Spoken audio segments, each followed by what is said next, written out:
in the pursuit of truth and common sense in an unbelievable world. You're listening to the Right Mind Podcast with your host, Todd Showalter. Hello, everybody. I'm Todd Showalter, and welcome to Right Mind. Today, my guest is John Moyer. He's a hypnotist, and he's out of Salt Lake City, Utah. How you doing, John? I am outstanding today. It's good to be with you. So I appreciate it. It's good to be with you also. I mean, being a hypnotist, now, I've always been intrigued. Well, first of all, how did you get into this? I mean, how did you become a hypnotist?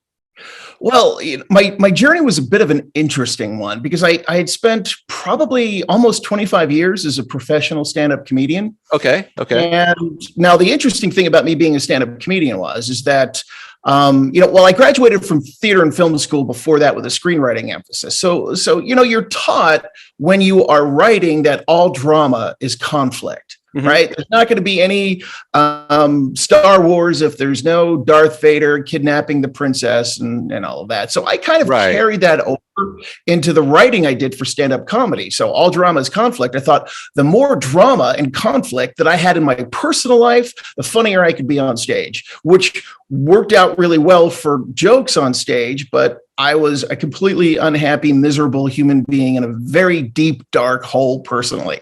And, I'd gone through a divorce. I was the father of two young boys. And of course, being a single parent, dating all of the wrong women, completely dysfunctional. So being unhappy personally, I'm kind of wondering, where is this going to go? Is this what I'm going to have to deal with? And what had happened was I was performing at an event, and it was an all-day event. There were different things happening, and immediately following me, and when I did my show, the venue that we were in for that was probably about half full. It was okay, but then immediately following me, they had a stage hypnotist, and it was standing room only. And I walked. Okay. Yeah, they were amazed and they were engaged, and it was a really fascinating experience. And of course, after his stage hypnosis show, he was selling, CDs for stop smoking, weight loss, stress, and people were just lining up, throwing money hand over fist to get his product. And I went, you know what? I want to give that a try. Yeah, that doesn't look too bad, does it? And I was always fascinated by the mind, right? And then, of course, thinking to myself, well, I've got the ability to be on stage. So let's give it a whirl and see what happens. So I actually trained in stage hypnosis. And then what happened next? It just took off. I was able to go back to the bookers, the managers, the agents, all the people that I have been getting work from over the years. And I said, man, I've got something completely different, completely brand new. And it exploded for me. And I was, instead of doing, stand-up comedy at, hell gigs, cowboy bars somewhere in Montana that I was driving 12 hours to, I was being flown first class to do high-end corporate events. I was also invited to be a guest entertainer for Royal Caribbean Cruise Line. So I was doing my show all around the world. But the interesting side effect from that for me was, not only was, what I was doing professionally just accelerating and going through the roof, I was taking the concepts of hypnosis, the things that I'd learned about the mind, and I was applying them to myself. And I completely turned my personal life around. All the dysfunction was gone. I was actually happier. I wasn't stressed. Life was better. You were able to actually hypnotize yourself then, is what you're saying. Yeah, that's exactly what it was. And that's, wow. It was a completely unexpected thing, that it was going to go in that direction. And subsequently from that, I began a YouTube channel with hypnosis and meditation content. Uh-huh. And I think I just hit 32,000 subscribers. Okay. And so I put all meditation and hypnosis content on there. And it's just, I've been able to take what's worked for me and, share it with the world and hopefully benefit some other people. Well, that's really wild. So, okay, so you're doing stand-up comedy, and you said you're obviously not happy with it. And like you said, you see somebody doing hypnosis. I mean, and you train for. I mean, what is that? What does that involve? Did you have to go somewhere to learn this? I mean, how long is this process? I mean, if I decide to I'm going to do what you did, and I'm going to become start doing hypnosis. I assume I'm not going to start doing it tomorrow. I mean, what is the process to actually become a hypnotist? Well, what I did initially was I took a 3-day stage hypnosis training seminar, which is like a crash course in hypnosis. And that was able to give me, the foundations of what I needed to know. But I also wanted to take that to kind of the next level. So I actually certified with an organization called the National Guild of Hypnotists. They're the world's largest hypnosis organization. And I went through 100 hours of class, in-person class study, Okay. a certified trainer. And then I think it was like 20 or 30 hours of, outside class, practicing hypnosis, which I was already having because I was out there doing shows. So that was kind of the, what took me to the, So it's a pretty lengthy process. It's just not like, you send in your application and boom, you're a hypnotist. So what, okay. Well, I'm always fascinated and intrigued. I mean, so when you're actually, hypnotizing someone, I mean, what are this? Can anybody be hypnotized? I mean, or is this? I mean, what is the? What are some of the parameters? What do you have to do to actually go into that process of actually hypnotizing someone? Well, the thing is that hypnosis is actually already a built-in biological operation of the human mind. We go through hypnosis. We experience it every day. It's like me trying to talk to my kids when they're staring at their cell phone, right? They have no idea I am talking to them and asking them to do something. It's because they're so focused on, the phone screen, right? Which is a lot of people, that they're completely oblivious to everything else that's happening around them. Or it's like when you're watching a movie or you're reading a book, you're really into something, that's a form of hypnosis. And you actually pass through hypnosis when you fall asleep at night. So basically, it's the brain, your brain waves are slowing down. You're going from the waking conscious state of beta brain waves, and you're slowing down into those alpha and theta brain waves. So we have it all, experience it all naturally. So, really when you're intentionally tapping into those and triggering that state, that's kind of what, that's what hypnosis is. So is it kind of like subliminal then? I mean, if you and I are having a conversation and something is going along in the background or something that I'm not actually paying attention to, but my mind is still absorbing it. Is that what you're saying? Yeah, because basically what happens, you've got the conscious mind and the subconscious mind. And the conscious mind is able to process, I think, probably 7 to 10 bits of information per second if you put it in computer terms, whereas the subconscious mind is processing somewhere around 20 million bits of information per second. Mm-hmm. So there's a lot more happening subconsciously for us in every single moment than we could ever be aware of.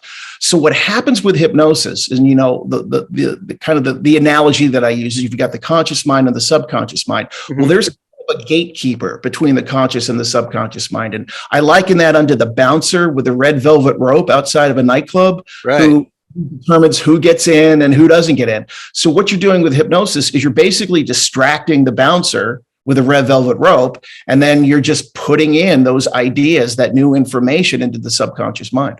Wow. Okay. That's a good way of putting it. So you're kind of like breaking down the filter, so to speak. So, when you're doing this, how long does it take? I mean, can you, if you say you're going to hypnotize me, for example, what is the overall process? I mean, could you put me into a hypnotic state? Actually, like I told you, it's snowing here in St. Louis. So I'm, actually am mentally in a hypnotic state, unfortunately. But can you put me in a hypnotic state in a matter? Is it a quick process or how does that work? And one of the things that's, it can be relative to the individual. Now, people that have experienced hypnosis and meditation before, it's like working out a muscle. The more you do it, the more that you build it up. And everybody can be different. Somebody might be, a few minutes, somebody might take a little bit longer than that. Now, if you're working with somebody one-on-one, you've kind of got a feedback loop. You're able to kind of, in that moment, kind of get to know a little bit about them, how their mind operates, and you're able to kind of see what's working and what's not and cater accordingly. Now, when I do a stage hypnosis show, I've got about maybe 5 to 7 minutes of time to be able to make that happen. So you just kind of work, a little bit more quickly. So, okay. Well, that's got to be, so you do, I could say one-on-one, but doing stage hypnosis. Now I've seen it before. I mean, it's like where they bring several people up onto the stage. Is that what you're saying? And then you're able to hypnotize all of them. I mean, that's got to be difficult, doesn't it? I mean, how do you keep everybody's attention?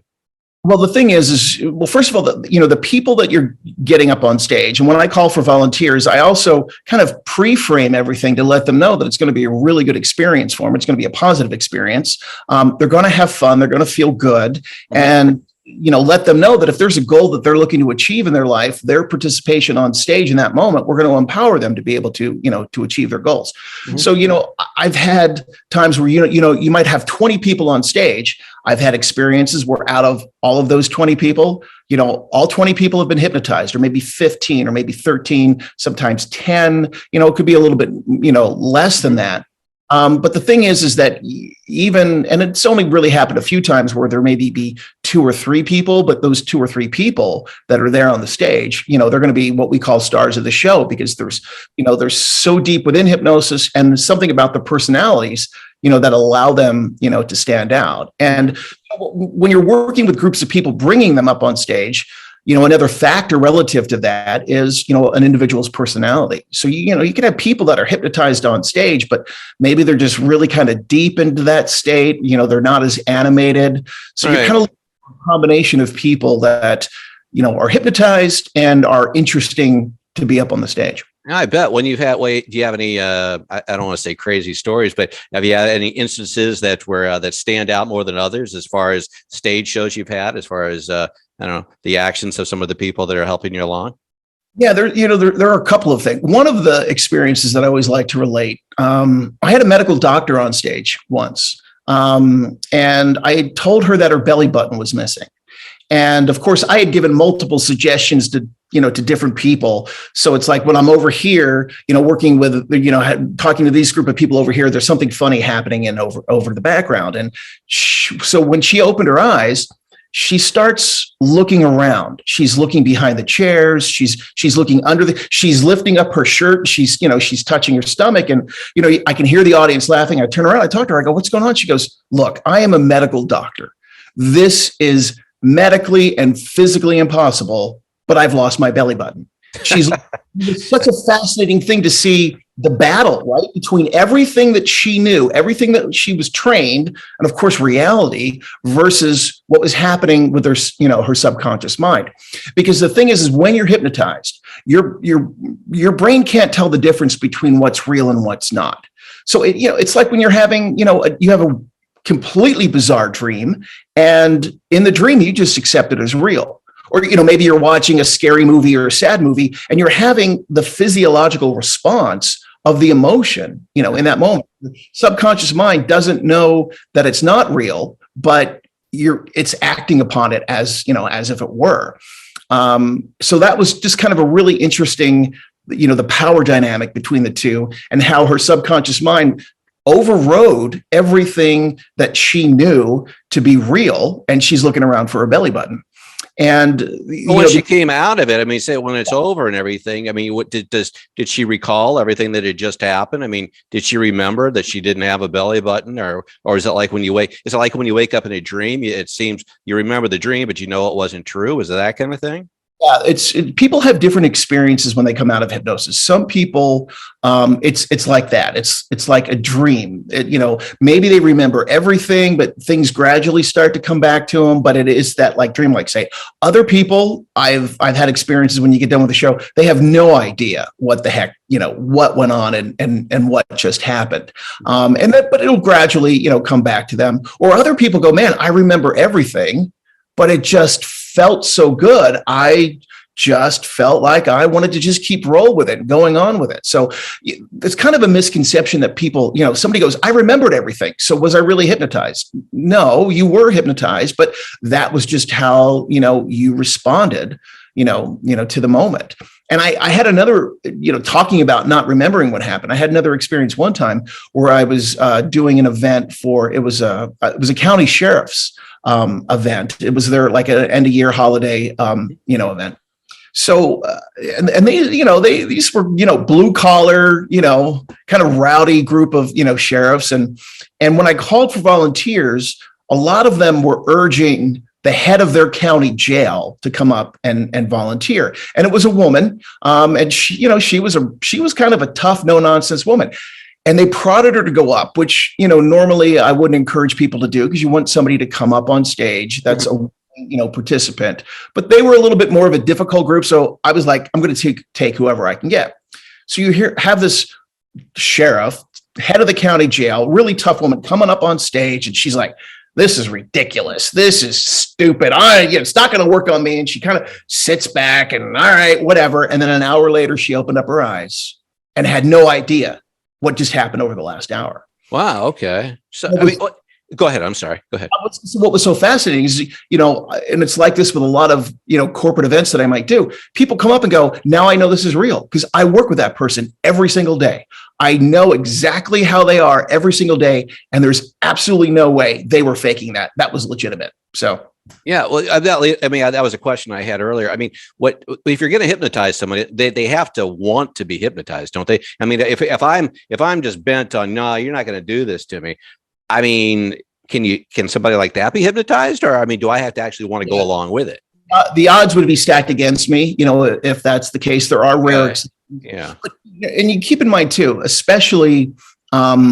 When it's a event where it's like a show, there's a group of people there, you might have somebody that legitimately would be interested in being hypnotized. They're open to being hypnotized, but they're like, I'm not going to go up there on stage and do it in front of all these people. Right. Which is interesting sometimes too, because you'll have people that go out in the audience. Inevitably there's times when I'm up on stage and then all of a sudden I look out over the audience and you see people waving their hands and they're pointing over, and sure enough, there's somebody that's been hypnotized, in the audience, which makes it kind of, an interesting thing. And lots of times I've brought those people up on stage, and then an hour later they open up their eyes and like, wait a minute, I was out there, now I'm up here.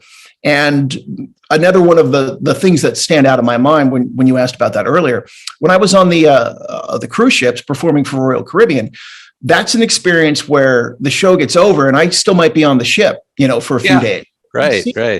Interacting with these people.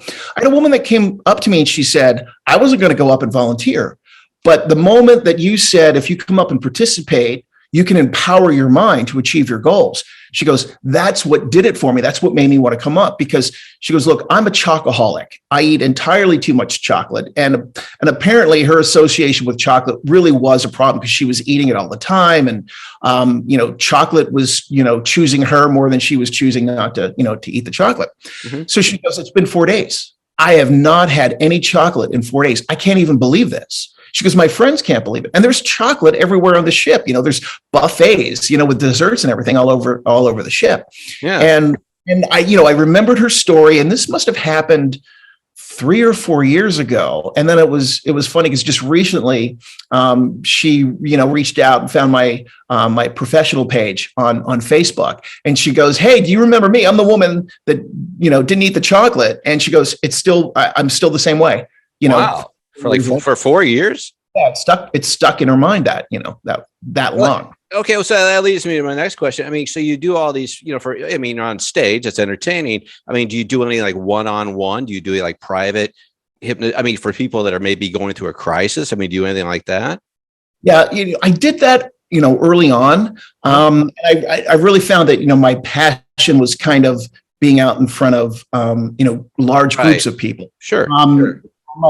Subsequently, my wife also went and she's certified. I was going to bring that up because your wife, you mentioned, I mean, your wife, she's a hypnotist. Now, she's not a hypnotist with you, but she became, okay. But she's also, your wife is also a hypnotist. I mean, that's, it's got to be interesting when you go to parties. You're both, hey, we're both hypnotists. Right? She's got such a talent and a powerful gift for being able to work with people one-on-one. So my wife will work with people one-on-one. And my whole thing is like, it's just about being able to kind of take my artistic creativity and I feel I'm more suited to take my artistic creativity and then create something from that relative to hypnosis for people. And that's kind of how, my YouTube channel happened. So, okay. Well, and we're going to talk about that too, but have you yourself, I mean, I assume you have been hypnotized also? I mean, okay. So what was that? I mean, so you kind of know what the whole process is and what to expect. So, I mean, going back, if I'm hypnotized and I've never been hypnotized, do I feel like I'm dreaming, or do you actually know what's going on even though you don't? Kind of like you're in a dream and you're just like, well, I'm dreaming, but this seems kind of real. Is it that kind of thing? It is that kind of thing. It's, and again, for some people, like the first time I ever hypnotized my wife, I thought she was like just playing along with me. Right. And And when she opened up her eyes, wait, you can hypnotize we can hypnotize our wives. Yes, exactly. It works. This kid, John, this kid, now I'm really interested. Your husband, whatever the case may be.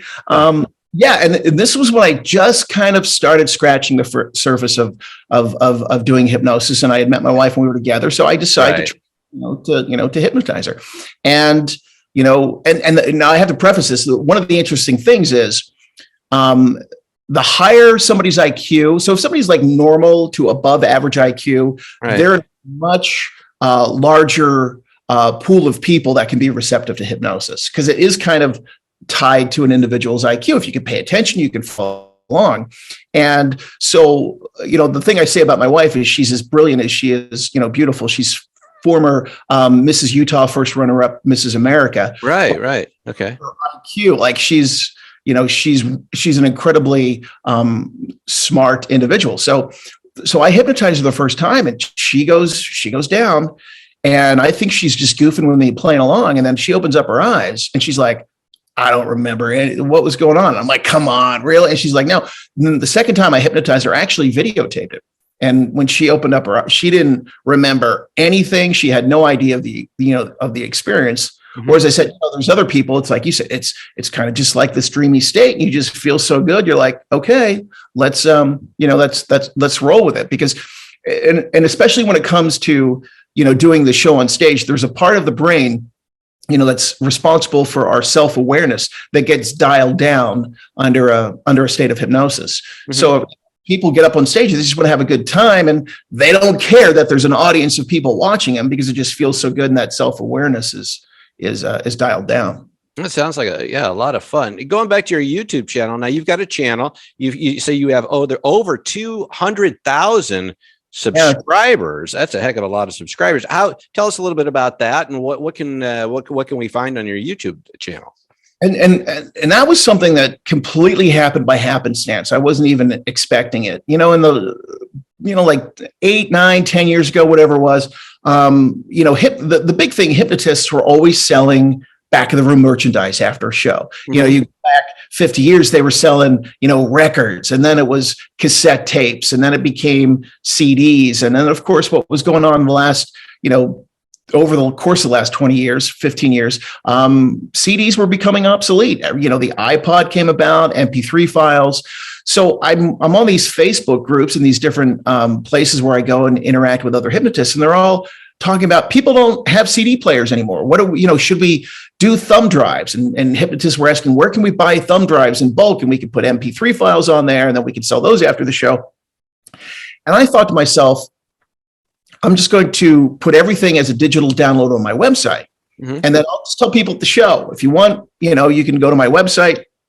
And then I started putting my stuff on YouTube, thinking that somebody might find me on YouTube, be interested, and then go to my website and get the digital download. It never even occurred to me that people would just use YouTube as the platform to experience hypnosis and meditation.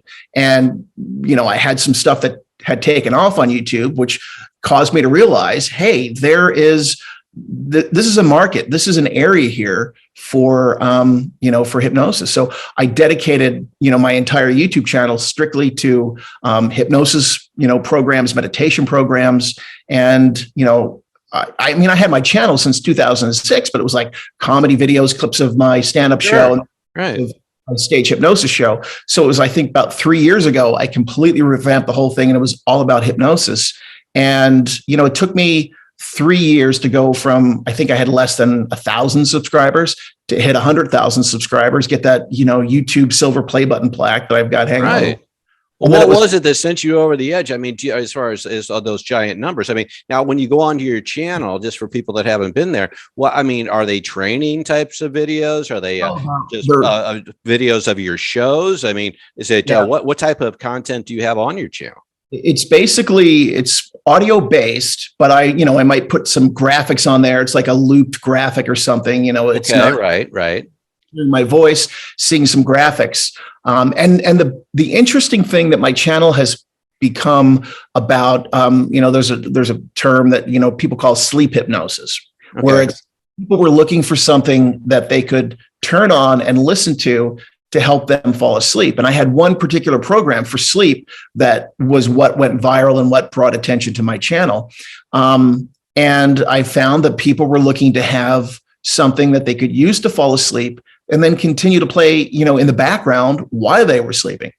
So, but of course, I don't want to just make stuff that's for falling asleep. So I'll create a sleep hypnosis program that somebody can fall asleep to, but then it also speaks to, particular themes that I'm interested in, downloading positive energy, shielding yourself from, negative energy, overcoming heartbreak, or, any number of things. And a lot of the stuff on my channel, it's geared towards kind of more interesting, spiritual things. I don't have anything on there for, stop smoking. I think I have something on there, for weight loss, but, it's about things that people can experience within themselves to improve the quality of their life, like I said, overcoming a heartbreak, or, looking for, guidance for, so they can tap into the power of their mind to kind of put the pieces of the puzzle together to kind of figure out what they want to do. So a lot of my programs, the bulk of my programs, are actually 8 hours long, where okay. Yeah. And it's, and typically within that range,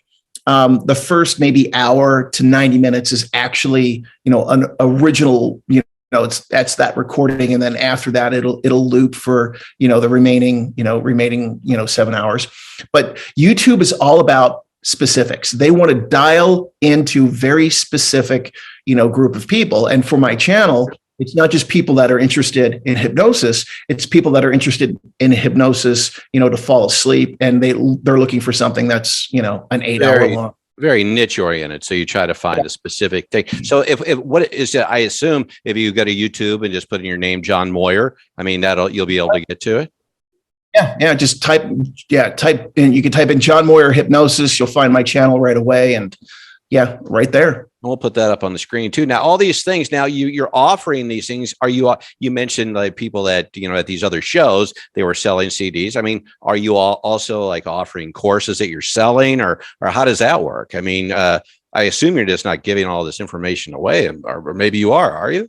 Well, the nice thing is, because I'm on YouTube, I'm part of the, the YouTube partner program. So, okay. So you're actually getting it from the actual views. Okay. That makes sense. I'm getting it from the views and from Google. So, and in fact, I haven't done a show in 2 years. I was going to ask you about that, because now if you're on a ship and you're doing these stage shows, how the heck, what happens with all this pandemic stuff?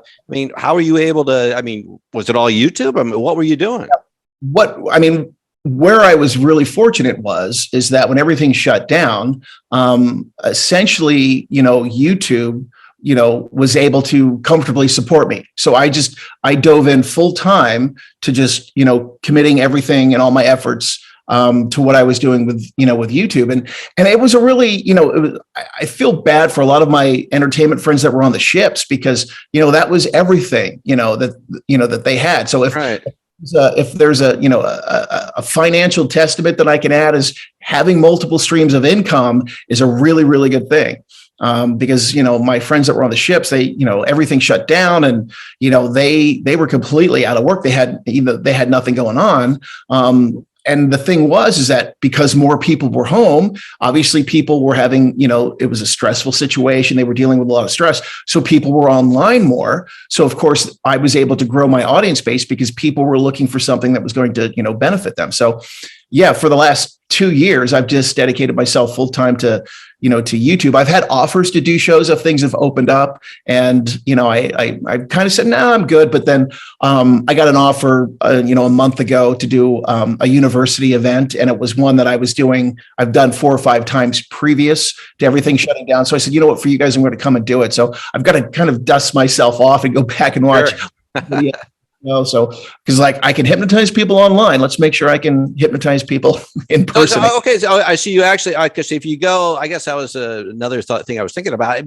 So you can actually, I can see if I'm in person, because you have that personal connection. But you can actually, if I were watching, or like we're doing right now, you can actually hypnotize somebody just through your computer screen. Online.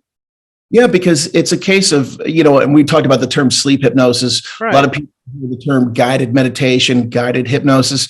It's a case where somebody's just putting their earphones in and they're laying back or they're sitting back or, maybe not even headphones, it's Bluetooth, but they're just following along with, the directions and the guidance. And because you asked me before about if I had experienced hypnosis, that's how I kind of started. Even before I went and certified with the NGH, I just found content online that I'm going, I'll listen, let me listen to this. And as I began to listen to it, my mind became trained, my mind became adapted, and I was able to hit that state. So when I went and was doing my coursework with the NGH, and of course we're hypnotizing each other in the class. And that's the first time I'd actually had somebody else hypnotize me in person. But because I had worked that mental muscle and I'd built up that ability, and my mind and my body knew what hypnosis was like, knew what it felt like, it just made it way easier for me to be able to tap into that state. So, and that's really the great thing about experiencing stuff online, because there is so much content out there. There's so much opportunity out there that find things that they can relate to, that work for them. And all you have to do is just sit at home, sit back on the couch, lay back in your bed, and you have the opportunity to begin to experience hypnosis and build that ability up for yourself. It's really fascinating. Like I said, I've always been interested in it. I mean, I haven't totally understood it, but you've made a lot of things much more clear. Now, I mean, you moved into, we got a couple of minutes left. You've gone from on stage now being a big presence on YouTube. You got any other, goals besides what you're already doing, which is very successful? Do you have any other things you want to go towards? Yeah, well, what's interesting for me is, all of this has really kind of opened up a new perspective for me on life and how to, all of the things that happen in life that we can, successfully navigate. And of course, before I was doing stand-up comedy, I graduated with a degree in theater and film. It was a screenwriting emphasis. Mm-hmm, right. Had some independent screenplays that I've written. I've had about 4 of those produced, but, my first love was being on stage. But the guys that I worked with, and this was 15 years ago, the last time I had actually had a script produced, that something I wanted to do, they're like, dude, it's with all these streaming outlets now, it's because it's easier than ever to be able to have an audience for your films. Because when we did it, we had theatrical releases and DVDs, right. And there's some topics that I am passionate about now relative to the way that my perspective of the world is expanded. So yeah, I'm about 3/4 of the way through. It's kind of a bit of a sci-fi thriller script that deals with some supernatural, spiritual stuff. So yeah, so I'm taking that and kind of diving back into my passion for writing and producing something in terms of film or video. So you've gone full circle, so to speak. But I would think, especially as a creative screenwriter, that is there any way you can get yourself, just using your hypnosis methods, to get yourself into the zone, so to speak, as a writer? I mean, because you know how it is. I mean, sometimes you're in it, you have writer's block sometimes, and sometimes you don't. I mean, can you actually mentally prepare yourself through hypnosis to get into that zone? I think that would be a huge benefit. Yeah, and it's interesting because everybody's different relative to how they're able to kind of write. I've never been one to say, okay, I'm going to write every day from 9 to 1. I always have to go, man, when I start to feel it, I'm able to have that download and be able to do it. But I do get up and I do meditate every morning, and that meditation experience every morning, I'm allowing myself to be open for, I call them downloads from the universe, right? How I can, just most effectively generate the information and the ideas that I'm looking for. So going through that process every single day has allowed me to be able to go through the day with, the inspiration and the insight that I'm looking for. That's really cool. So you've been able to put it all together. Well, this has been fascinating, and I have 20 or 30 more questions to ask you. Unfortunately, we're out of time, so maybe we'll do this again. But I wish you all the luck. Any final words before we cut out today? Yeah, I appreciate being here. Appreciate you, giving me the opportunity to, talk about stuff that I'm passionate about, and that's just great stuff. Yeah. Listeners can just find me on YouTube. So subscribe, click the notification bell, and I'll see you. That's what we're going to do now. I was going to say, we'll put up on the screen, but for the people that's listening along, I assume if you go on YouTube, you look for John Moyer, hypnotist or the hypnosis, but I assume you have a website too. Yeah, so JohnMoyer.com is my website. JohnMoyer.com. johnmoyer.com, and we'll put that up on the site and in the descriptions too. And wow, great stuff. And it's really, again, it's been a fascinating subject to me just before this. I think everybody else out there has definitely found it fascinating as well. So thank you very much. And I wish you the best of luck. Well. Okay, well, thank you, everybody, for joining me today. If you've been watching or listening, I appreciate it. I'm Todd Showalter, and again, this is Right Mind. And remember, if you don't have a right mind, you don't have a mind at all. Till next time, bye-bye. This has been the Right Mind Podcast with Todd Showalter.